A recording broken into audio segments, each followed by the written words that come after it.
আমরা এখন এইচপিএলসি নিয়ে কাজ করব। তো এই এইচপিএলসি এর পূর্ণরূপ হচ্ছে হাই পারফরম্যান্স লিকুইড ক্রোমাটোগ্রাফি। তবে কিছু কিছু জায়গায় তোমরা এটাও পেতে পারো হাই প্রেসার লিকুইড ক্রোমাটোগ্রাফি। তো বোঝা গেল এখানে পার্থক্য হচ্ছে পারফরম্যান্স দক্ষতা, আর কিছু জায়গায় পাবো আমরা প্রেসার।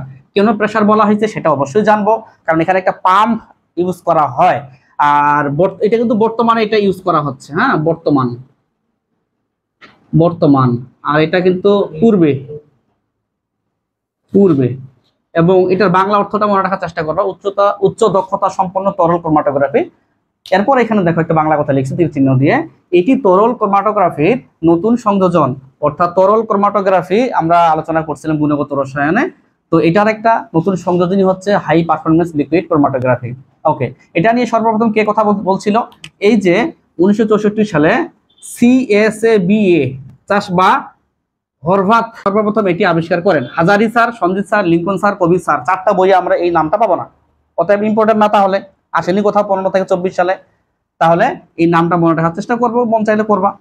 এরপরে বর্তমানে এই পদ্ধতি বিশ্লেষণীয় রসায়নে ও বায়োকেমিস্ট্রিতে একাধিক যৌগের মিশ্রণের উপাদান যৌগের পৃথকীকরণ, বিশুদ্ধকরণ, শনাক্তকরণ, পরিমাণ বা ঘনমাত্রা নির্ণয়ে ইউজ করা হয়। সবচেয়ে বর্তমানে বেশি ইউজ করা হয় কিন্তু এইচপিএলসিটা, গ্যাস ক্রোমাটোগ্রাফি না, কিন্তু এইচপিএলসিটা বর্তমানে বেশি ইউজ করা হয় বিশ্লেষণীয় রসায়নে বা বায়োকেমিস্ট্রিতে, দুই জায়গাতে ইউজ করা হয়। ওকে, এরপরে এই প্রযুক্তির সর্বনিম্ন বিশ্লেষণ মাত্রা হচ্ছে পিপিটি পর্যন্ত বিস্তৃত। এটা আমরা হাজারি স্যারের বইয়ে পাবো না, ঠিক আছে। আর এই পিপিটি মানে আমরা জানি পার্টস পার ট্রিলিয়ন, 10⁻12। আমরা আলোচনা এক সময় পরে আসছি। দেখো অন্যান্য ক্রোমাটোগ্রাফি গুলোতে যেমন 2টা দশা ছিল, এখানেও 2টা দশা থাকবে, একটা হচ্ছে সচল দশা আর একটা হচ্ছে স্থির দশা। আমরা এর আগে তোমার বিভিন্ন সময় বলছিলাম স্থির দশাটাকে মানুষ সংক্ষেপে কি বলে বলতো?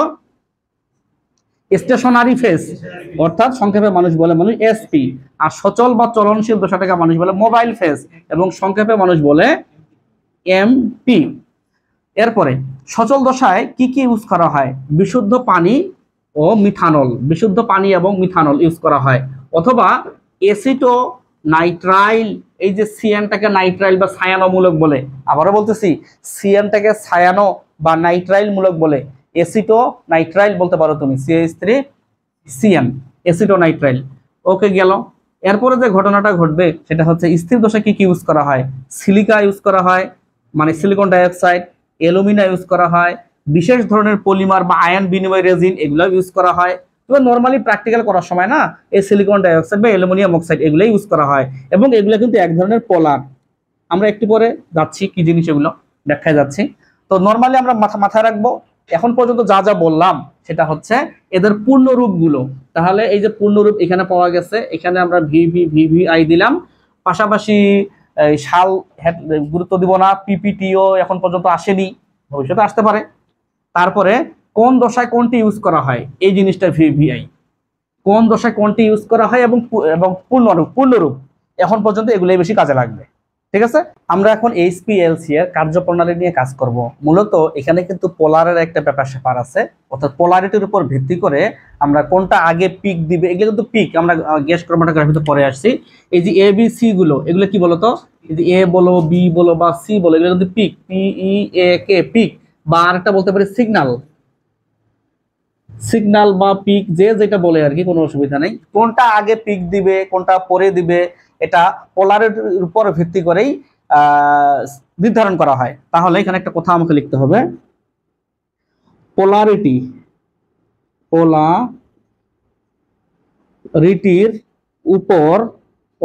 উপর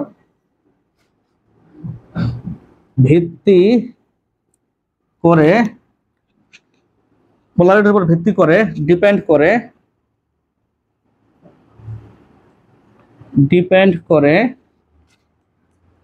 কোন উপাদানটি আগে পিক দিবে, কোন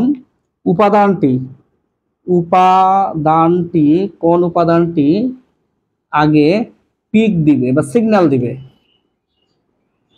পিক দিবে।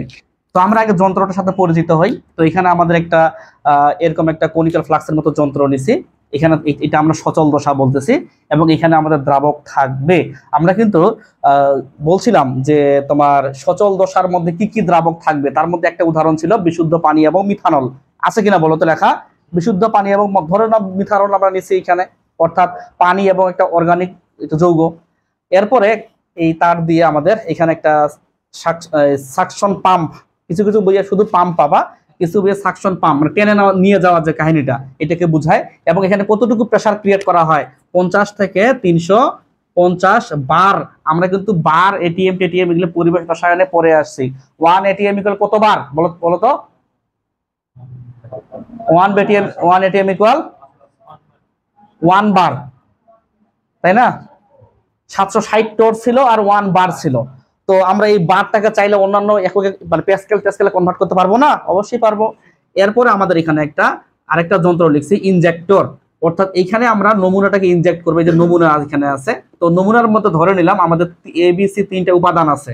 ধরে নিলাম নমুনার মধ্যে এবিসি 3টা উপাদান আছে এবং যাদের পোলারিটির ক্রম অনুসারে আমি দেখাইছি। সবচেয়ে বেশি পোলার হচ্ছে হাই পোলার হচ্ছে সি, সবচেয়ে কম পোলার হচ্ছে এ। তো যা হোক, তারপর আরেকটা তার দিয়ে এখানে একটা কলাম দেখাইছি আমি, এটাকে কলাম বলে। তো কলামের দৈর্ঘ্য 30 থেকে 250 মিলিমিটার এবং ব্যাস হচ্ছে 2.1 থেকে 4.6 মিলিমিটার। এবং এই কলামের মধ্যে আমার কিছু অধিশোষক থাকবে। এই কলামের মধ্যে আমার কিছু অধিশোষক থাকবে। তো স্থির দশা, এই কলামটা এক ধরনের স্থির দশা বলতে পারি আমরা। এটা স্থির দশা। স্থির দশা একটু গবেষণা করি তো। স্থির দশা আমি কাকে কাকে নিয়েছিলাম? অ্যালুমিনা মানে অ্যালুমিনিয়াম অক্সাইড, সিলিকা বা তোমার কিছু পলিমার টলিমারের কাহিনী ব্যাপার স্যাপার ছিল। তো এই যে কলামটাতে আমি কিছু তোমার মনে করো অ্যালুমিনিয়াম অক্সাইড দিছি, কতটুকু 2 থেকে 250 মাইক্রোগ্রাম নিছি আমি। মনে করো এই যে কালো করে দিছি আমি, বোল্ড করে দিছি, কালো করে দিছি, উপর নিচে মনে করো অ্যালুমিনিয়াম অক্সাইড আছে। আর এই কলামের ডিস্টেন্স দৈর্ঘ্য এত 30 থেকে 250 মিলিমিটার আর ব্যাস 2.1 থেকে 4.6 মিলিমিটার। আচ্ছা, তারপর এখানে ডিটেক্টর থাকবে। আমরা ডিটেক্টর মানে জানি যে ডিটেক্ট করে, শনাক্ত করে। তারপরে এখানে আরেকটা কনিক্যাল ফ্লাক্স লিখছি, যেখানে আমাদের অপ্রয়োজনীয় অংশগুলো এখানে জমা হয়। পাশাপাশি এখানে আমাদের একটা কম্পিউটার আঁকছি, যাই বলি ল্যাপটপ কম্পিউটার যাই বলি না কেন, এখানে আঁকছি। অর্থাৎ ডিটেক্টর থেকে সিগন্যালটা আমাদের ওইখানে পাঠিয়ে দেয়। তারপরে আমরা এই পিক দেখে পরিমাণ বা ঘনমাত্রা নির্ণয় করতে পারবো। তো কাজ করে কিভাবে সেটা এখন বিষয়। প্রথম কথা, এখানে আমরা দ্রাবক নিব। তো ধরে নিলাম বিশুদ্ধ পানি প্লাস মিথানল আছে। এটা আমাদের নেওয়ার কথা ছিল কিনা বলতো? ছিল, সচল দশায় ছিল, মানে কি মোবাইল ফেজে ছিল, নোট করা আছে।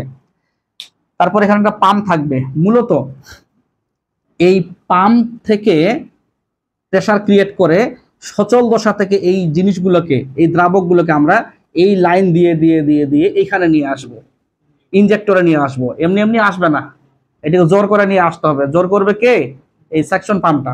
এরপরে এখান থেকে নমুনা যাবে। তো নমুনার মধ্যে ধরে নিলাম একটা নমুনা আছে এখানে, এবং এই নমুনার মধ্যে এবিসি 3টা উপাদান আছে এবং তার পোলারিটিও আমার জানা আছে, কার পোলারিটি কম কার পোলারিটি বেশি। তারপরে এখানে আমি নমুনাটা ইনজেকশন দিয়ে ইনজেক্টর করব এখানে এই জায়গাতে। তাহলে আশা করা যায় এই জায়গাতে মিলিত হবে। কে কে মিলিত হবে? নমুনাটা মিলিত হবে এবং দ্রাবক মিলিত হবে। এই দুজন মানুষ তখন এক জায়গায় হয়ে এই রাস্তা দিয়ে কলামে চলে আসবে। খেলাটা হবে এইখানেই। লাইক ডিজলভস লাইক নামে একটা কথা আমরা গুণগত রসায়নে পড়ে আসছি। অর্থাৎ পোলার যৌগ পোলার দ্রাবককে পছন্দ করবে, অপোলার যৌগ অপোলার দ্রাবককে পছন্দ করবে। তো এখানে একটা কথা বলি, সেটা হচ্ছে আমাদের অ্যালুমিনিয়াম অক্সাইড একটা পোলার জিনিস ছিল, মনে আছে কারো? এটা কিন্তু আমরা পোলার বলছিলাম। তুমি চেক করে দেখো, আমাদের যে স্থির দশা ছিল, স্থির দশার মধ্যেই কিন্তু অ্যালুমিনিয়াম অক্সাইড বা তোমার এই যে কি কি তোমার সিলিকন ডাইঅক্সাইড, এগুলো কিন্তু পোলার জিনিস, ঠিক আছে? তো পোলার যৌগকে পোলার জিনিসকে মানে পোলারের মধ্যে একটা ইন্টারাকশন হবে। মেন কথা হচ্ছে এটা।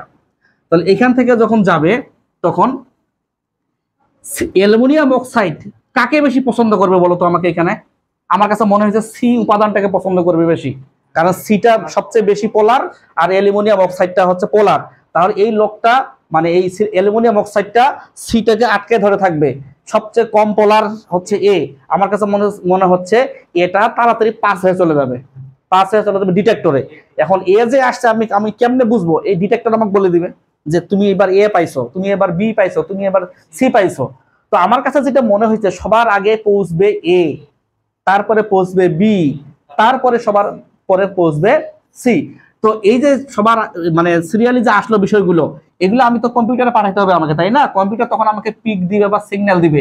তো আমি সবার আগে কাকে দেখাইছি? এখানে এ এর একটা পিক দেখাইছি। মনে করো জুম করে এই জিনিসটা জুম করে দেখাইছি। এখানে এটা একটা এ, এটা বি, এটা সি, তাহলে সবার আগে এ আসলো, তারপরে বি আসলো, তারপরে সি আসলো। তারপরে চাইলে আমরা এই এ এর বা বি এর বা সি এর পরিমাণ নির্ণয় করতে পারি। আমরা গ্যাস ক্রোমাটোগ্রাফিতে আলোচনা করছিলাম, ওই যে ত্রিভুজের সূত্রে, ক্ষেত্রফলের সূত্রে অ্যাপ্লাই করছিলাম, হাফ ইন্টু ভূমি উচ্চতা, সেখান থেকে কিন্তু এ বি সি এর পরিমাণ বা ঘনমাত্রা টনমাত্রা গুলো বের করতে পারি, পার্সেন্টেজে বের করতে পারি। আমরা ওয়াই অক্ষ বরাবর স্যাম্পল রাখছি, আর তোমার এক্স অক্ষ বরাবর রিটেনশন টাইম লিখছি। এখন রিটেনশন টাইম আবার কি? রিটেনশন টাইম হচ্ছে কলাম থেকে আমার যে ওই যে স্যাম্পলের যে উপাদানটা যে ডিটেক্টরে আসে, এই যে আসার টাইমটা কোথায় লিখবো, আমি একটু এখানে সংক্ষেপে লিখি।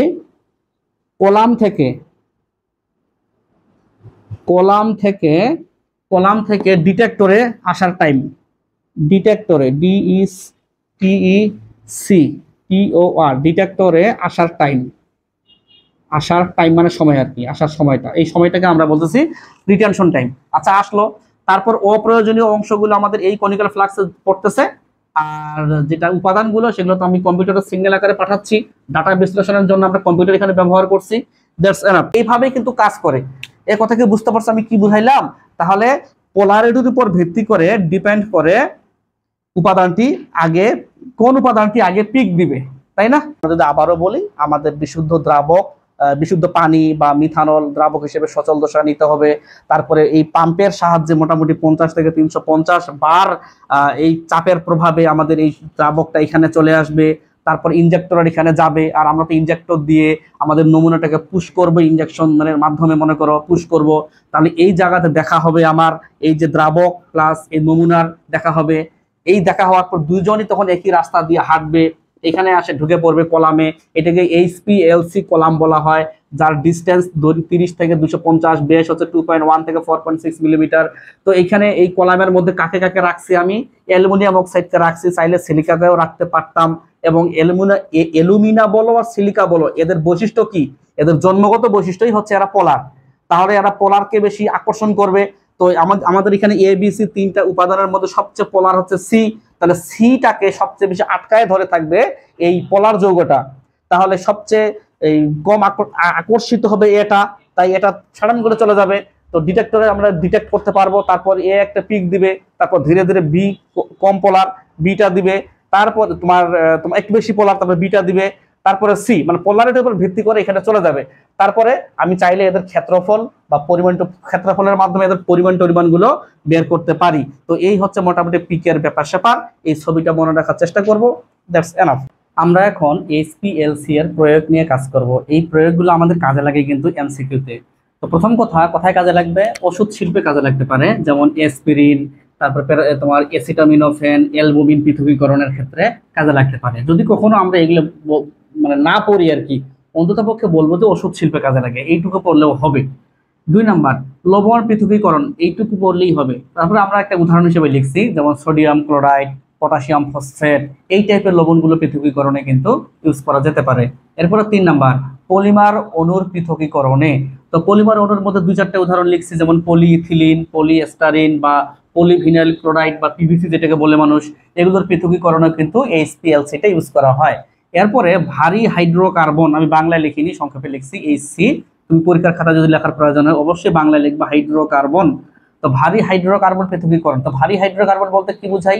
যেমন বিটুমিন বুঝাচ্ছি আমি, আলকাতরা, ডিজেল, কেরোসিন, পেট্রোল, অকটেন, এই জিনিসগুলো কিন্তু জৈব রসায়নে পাবা তুমি। তো এগুলো পৃথকীকরণেও কিন্তু আমরা HPLC-এর হেল্প নিতে পারি। এছাড়াও ভেষজ উপাদান যেগুলো আছে, সেগুলোর ক্ষেত্রেও কিন্তু আমরা HPLC-টা ইউজ করতে পারি। যেমন উদ্ভিদের নির্যাসের ক্ষেত্রে ইউজ করি। জিনসেং ওষুধ, এর একটা ওষুধি গাছ, এটা থেকে তোমার অনেক হোমিওপ্যাথি ওষুধ তৈরি করা হয়। তারপরে তোমার উদ্ভিদের নির্যাস থেকে অনেক কিছু তোমার পৃথকীকরণ করার ক্ষেত্রে ইউজ করা হয় এটাকে। যেমন কফি থেকে ক্যাফেইন সেপারেট করতে বা পৃথকীকরণ করার ক্ষেত্রে এটা ইউজ করা যেতে পারে। তারপরে প্রোটিন পৃথকীকরণ, সংশ্লেষণে, রক্তে ভিটামিন ডি শনাক্তকরণে এই জিনিসটা বেশি কাজে লাগবে। একটু রক্তে ভিটামিন ডি, অনেক সময় ডি শব্দটা নাও থাকতে পারে, রক্তে ভিটামিন শনাক্তকরণে এটাও থাকতে পারে। এবং ইউরোলজি ওষুধ বিশ্লেষণেও কিন্তু এটা ইউজ করা হয়। এরপরে 7 নম্বরে দেখো, জৈব রাসায়নিক পদার্থের উৎপাদন এবং গুণগত মাত্রা নির্ধারণেও ইউজ করা যেতে পারে। এরপরে 8 নম্বর দেখো, এইচসি মানে হাইড্রোকার্বন বোঝাচ্ছি আমি, হাইড্রোকার্বন। তারপরে তোমার এমিন সমূহ, এদের উপাদান নির্ণয় করার ক্ষেত্রে ইউজ করা হয়। পাশাপাশি তোমার অ্যামাইনো অ্যাসিড, সুগার, লিপিড ইত্যাদির তোমার উপাদান নির্ণয় করার ক্ষেত্রে ইউজ করা হয়। পাশাপাশি ইউজ করা হয় তোমার ফরেনসিক রসায়নে, ক্লিনিক্যাল মেডিসিনে ইউজ করা হয়, মেডিসিন কিন্তু এটা। পাশাপাশি তোমার পরিবেশ রসায়নেও ইউজ করা হয়। তো এই জিনিসগুলো একটু মাথায় রাখতে হবে এমসিকিউ এর জন্য। প্রয়োগটা মূলত কাজে লাগবে ফর এমসিকিউ, এমসিকিউতে কিন্তু কাজে লাগবে এই বিষয়গুলো। আমরা এখন গণনা টপিকে চলে আসলাম। এই গণনা টপিকটা আমাদের ম্যাথে কাজে লাগবে। তবে বোর্ড পরীক্ষা আমরা 15 থেকে 24 সালে সেরকম কোনো প্রশ্ন পাই নাই এখান থেকে। আর হাজারি স্যারের বইও এগুলো আলোচনা করা নাই। আমাদের বোর্ড পরীক্ষার আগের রাতে বা 2 দিন আগে, 3 দিন আগে, 1 সপ্তাহ আগে আমরা এই টপিকটা স্কিপ করে চলে যাব, ঠিক আছে? হালকা পাতলা করে থিওরিগুলো দেখবো, কিন্তু ম্যাথে আমরা কখনোই সময় দেব না। আর অ্যাডমিশনের রিটার্ন অংশটাতে তখন আমরা অবশ্যই এই টাইপের অংশ ম্যাথগুলো দেখে যাইতে হবে। তো গণনার এখানে দেখো, মিশ্রণের মধ্যে কাঙ্ক্ষিত উপাদান শতকরা ভিত্তিতে গণনা করা হয়। শতকরা ভিত্তিতে গণনা করা হয় মানে রেজাল্টটা আসবে তোমার পার্সেন্টেজে, যা আসবে রেজাল্টটা আসবে সেটা কিসে? পার্সেন্টেজে আসবে। যেহেতু শতকরা বলছি তার মানে এই কারণে এখানে 100 আমি গুণ করছি, কিন্তু মাথা রাখিও। তো সূত্রটা হবে এরকম, টি এ ইন্টু ডাব্লিউ এস। এখন টি এ মানে কি? টি এ মানে নমুনার পিক মানে সিগন্যাল এর গড় অঞ্চল, মাথায় রাখবো। তারপরে ইনটু ডাব্লিউএস, ডাব্লিউএস দ্বারা বোঝাচ্ছি মিলিগ্রাম এককে আদর্শ উপাদানের ভর। একটা আদর্শ উপাদান থাকবে, তার ভর নিতে হবে। পি মানে আমি বুঝাচ্ছি আদর্শ উপাদানের পটেন্সি, পি মানে পটেন্সি কার? আদর্শ উপাদানের। আর 100 মানে তো শতকরা গেল। এরপরে নিচে আসো এস এ। তো এস এ দ্বারা কি বুঝাচ্ছি আমি? এস এ দ্বারা বুঝাচ্ছি আদর্শ উপাদানের পিক এর গড় অঞ্চল। তাহলে পি এ নমুনায় পিক এর গড় অঞ্চল, আর এস এ হচ্ছে আদর্শ উপাদানের পিক এর গড় অঞ্চল। বুঝা গেল দুইটার অঞ্চলের ব্যাপার স্যাপার আছে এখানে, একটা আদর্শ একটা নমুনা। ওকে, এরপরে ডাব্লিউটি। ডাব্লিউটি এখানে আমি দেখতে পাচ্ছি মিলিগ্রাম এককে সংগৃহীত নমুনার ভর, পাশাপাশি সূত্রের 100 মাইনাস বড় হাতের এম। তো বড় হাতের এম দ্বারা বোঝাচ্ছি আমি সংগৃহীত নমুনার শতকরা হারে আর্দ্রতার পরিমাণ, যেটা কোশ্চেনে দেওয়া থাকবে। আর এক্স তো আমাদের হট চিহ্ন, মানে এক্স বের করবো। এক্সটা কি? শতকরা ভিত্তিতে। শতকরাটা কেমন? ডাব্লিউ/ডাব্লিউ কিন্তু ভিত্তিতে নমুনায় উপাদানের বিশুদ্ধতার পরিমাণ, বিশুদ্ধতার মান বা পরিমাণ নির্ণয়। তো যা হোক, আমরা এখানে একটা এক্সাম্পল লিখছি 1 নাম্বার উদাহরণ দিয়ে। বিশাল বড় কোশ্চেন। একটি ওষুধ কোম্পানি, ময় পয় আকার, কোম্পানি ওষুধ কোম্পানি কর্তৃক উৎপাদিত পেনিসিলিন অ্যামক্সাসিলিনের একটি নমুনার 20 মিলিগ্রাম নিয়ে এইচপিএলসি যন্ত্রে ইনজেক্ট করা হলো। আচ্ছা, তারপরে ইউভি ডিটেক্টরে শনাক্ত করে ডাটা প্রসেসরে 234.5 এ পিক রেকর্ড করা হয়। একই এইচপিএলসি যন্ত্রে একটি আদর্শ উপাদানের 18.5 মিলিগ্রাম নিয়ে ডাটা প্রসেসরে 216.8 এ পিক পাওয়া গেল। আদর্শ উপাদানের পটেন্সি মানে পি এর কি দেওয়া হয়েছে 92, এবং নমুনাতে আর্দ্রতা 6.5। আর্দ্রতা কিন্তু আমাদের কোশ্চেন এখানে দেওয়া আছে, কিন্তু দেখো এখানে আর্দ্রতার মানে এম এর পরিমাণ আর কি, এম মানে আর্দ্রতা, আর্দ্রতা দেওয়া আছে এখানে 6.5% হলে উৎপাদিত পেনিসিলিনে অ্যামক্সাসিলিনের শতকরা পরিমাণ মানে এক্স হচ্ছে ওয়াট। আচ্ছা, তাহলে আমরা যদি ম্যাথটা করি তাহলে হবে এরকম। আমাকে একটু বলতে পারো এই কোশ্চেনে আমরা যদি টি এটা বসাই, আমাদের টি এ বসাই একটু, টি এর মানটা কি? টি নমুনায় পিক এর গড় অঞ্চল, গড় মানে পিক এর গড় অঞ্চল। তো নমুনা কোনটা? 234। ইউভি ডিটেক্টরে শনাক্ত করে ডাটা প্রসেসরে এত গ্রাম এত এ পিক রেকর্ড করা হলো, তাহলে 234.5। তারপরে ডাব্লিউএস বসাবো। ডাব্লিউএস মানে কি? মিলিগ্রাম এককে আদর্শ উপাদানের ভর। আদর্শ উপাদানের ভর তো এটাই বোঝা নাকি? 18.5। হ্যাঁ, 18.5 কি মিলিগ্রামই তো নিতে বলছে ওনারা, মিলিগ্রামে নিতে হবে।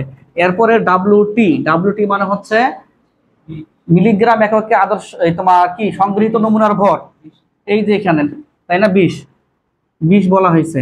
এরপরে পি মানে পটেন্সি কত দেওয়া ছিল? পটেন্সি দেওয়া ছিল কোশ্চেনে 92 দেওয়া ছিল। তারপরে আমি এস এ লিখবো। এস এ কি? আদর্শ উপাদানের পিক এর গড় অঞ্চল, আদর্শ 216.8। তারপর হচ্ছে এম কি ছিল? সংগৃহীত নমুনা শতকরা হারে আর্দ্রতা 6.5% দেওয়া ছিল। আমাদের কিন্তু এই যে ডাটাটাতে সবগুলো কিন্তু পাওয়া গেছে, এখানে 6.5 কিন্তু বসাইতে হবে। তাহলে এই ডাটাগুলো যদি এখানে বসাই তাহলে আমাদের এক্স এর রেজাল্ট চলে আসবে। কতজন আসছিল তোমাদের? হ্যাঁ, 98.466 নাকি 446% এই ডাটাগুলো এখানে বসাবো। তবে এখানে একটা ভুল হওয়ার সম্ভাবনা আছে, কিন্তু সেটা হচ্ছে কোনটা, আমরা কিন্তু পার্সেন্ট মান পুরোটাই এখানে বসাবো, কিন্তু এখানে কিন্তু আমাকে 6.5টাই বসাইতে হবে। কথা কি বুঝতে পারছো? এখানে লিখলাম না, যাই হোক আমি এখানে বসাচ্ছি। তাহলে এম কিন্তু 6.5টাই এখানে বসাইতে হবে, মেইন কথা হচ্ছে এটা। তো এরকম যতগুলো ম্যাপ পাবো আমরা সবগুলো এই প্রসেসে করার চেষ্টা করব।